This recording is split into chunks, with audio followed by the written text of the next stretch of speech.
doing? This is Weapons Tech Mac coming to you from a goddamn frozen part of Texas. Right now we're in the middle of a blizzard. Never figured I'd ever run into a blizzard in central Texas, but there we are. It's about 7 degrees outside with 30, 40 mile an hour blowing snow, wind chills about 9, 10 degrees below zero. What the heck is going on? Anyway, I'm going to try and divert my attention away from this cold garage. I managed to keep it up to about 42. I don't want it to get below that. Got things in here that don't need to get below 42. But we're going to look at a Kahr CW380. I will verify this thing's empty. Nothing there. Nothing in there. So anyway, this is a little 380 pocket pistol by Kahr. Of course, you got a lot of pocket pistols nowadays going on. Yeah, LCP, things of that nature. But this guy is small. I'll show you, compare this to a LCP here in a bit. But this is very impressive little 380 pocket pistol. I'll tell you, I could put a group of 6 at 20 yards in a pie plate. For a little dinky thing like that, that's pretty damn good. Now, it is double action only or single action only. Oh, it's too damn cold for me to even talk tonight to figure things out. But it has the usual Kahr trigger. So it's just that same pull through, just like my CW45, just like my CM9, just like my CT45. It's just the same old pull straight on through. It's a lovely trigger. If you get used to the Kahr trigger, you'll like these.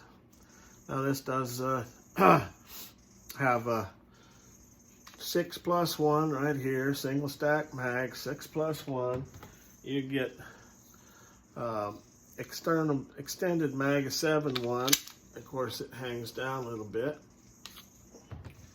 but 6+1 just slip right in the front pocket. Nobody knows the difference, and it still carry it off. You know, it's a 380. Some people say, "Oh, I don't want to use a 380 for my, CCW." Well, typically I don't, but there are times, once in a while, where this is just perfect to just slip in the pocket, and there you go.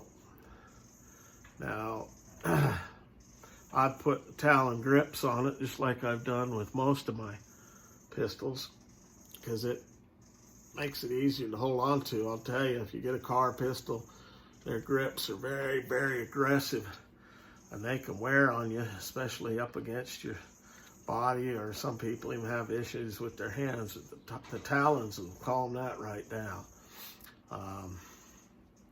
Magazine release is on the right hand side. Fairly easy to get hold of.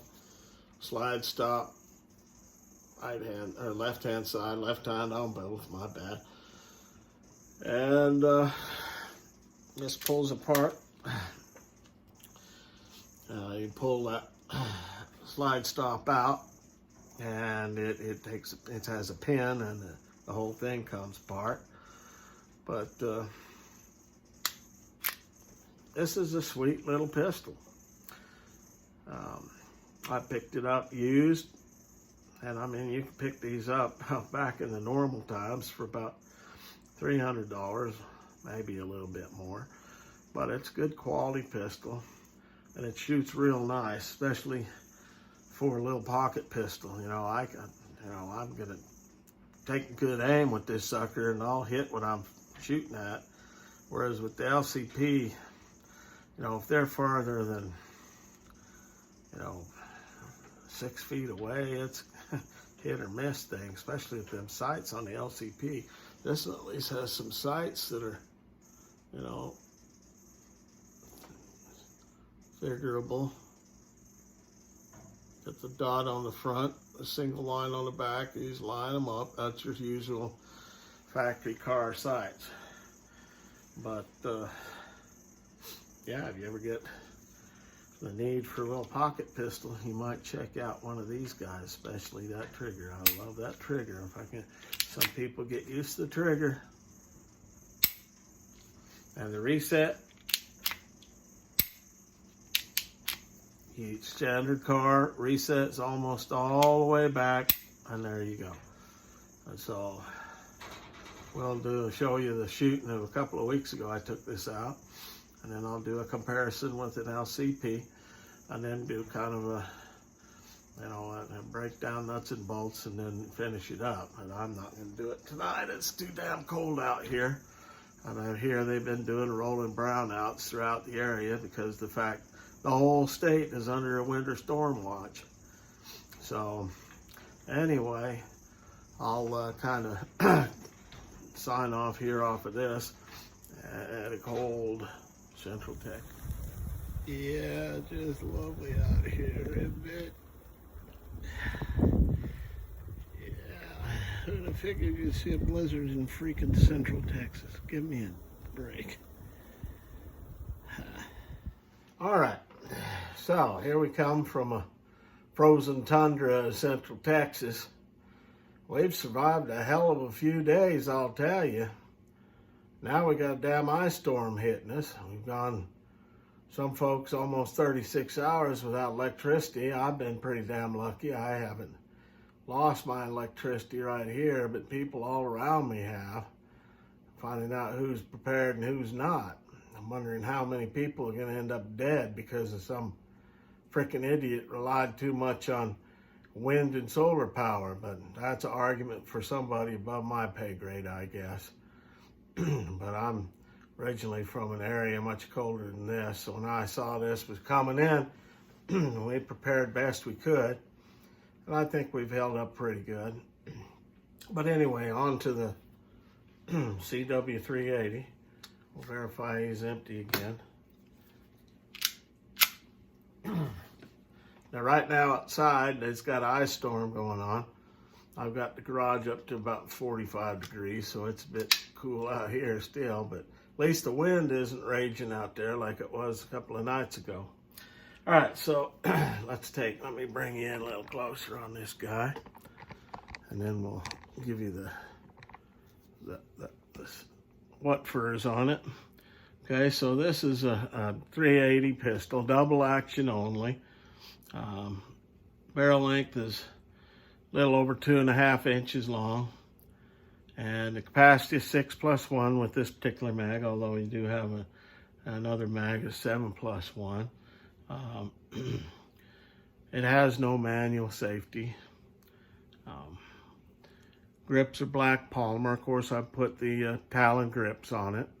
And the frame is a polymer frame and a stainless steel slide. Weight is 10.20 ounces empty, about 16.5 ounces loaded.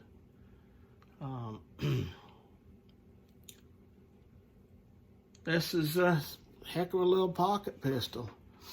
And so what I'm going to do is I'm going to show you how it compares with an LCP, and then we'll show you some range time, and then we'll finish this thing off. So all right, so there it is compared to the LCP, and you can see that they're basically the same size. LCP doesn't have as good a sight picture. It has basically no sight picture. Now this is LCP1. LCP2 has a little better sight picture. You can see that sight picture on that card much better. And I'll tell you at the range, it tells. Okay, so size-wise, they're about the same.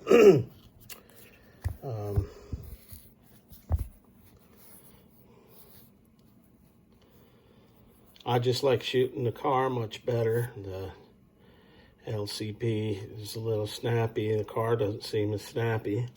I'll keep this one because it's my coyote special on the LCP. You know, the one our good old Governor Perry had out jogging and killed a coyote, supposedly. But anyway, back to the Kahr. See, there it is. Let's bring it in comparison to a shield. Now you can see it's much smaller than a shield. That's M&P shield. So the Kahr is a little tiny thing compared to the shield. And you can just slip this Kahr right in your pocket, and you know it just kind of disappears. You can't tell you got anything in there. And so anyway, that kind of gives you a look-see as to the size of the Kahr with other more small, whether it's a pocket pistol or a small compact like the M&P shield. Okay, we got a Kahr CW380.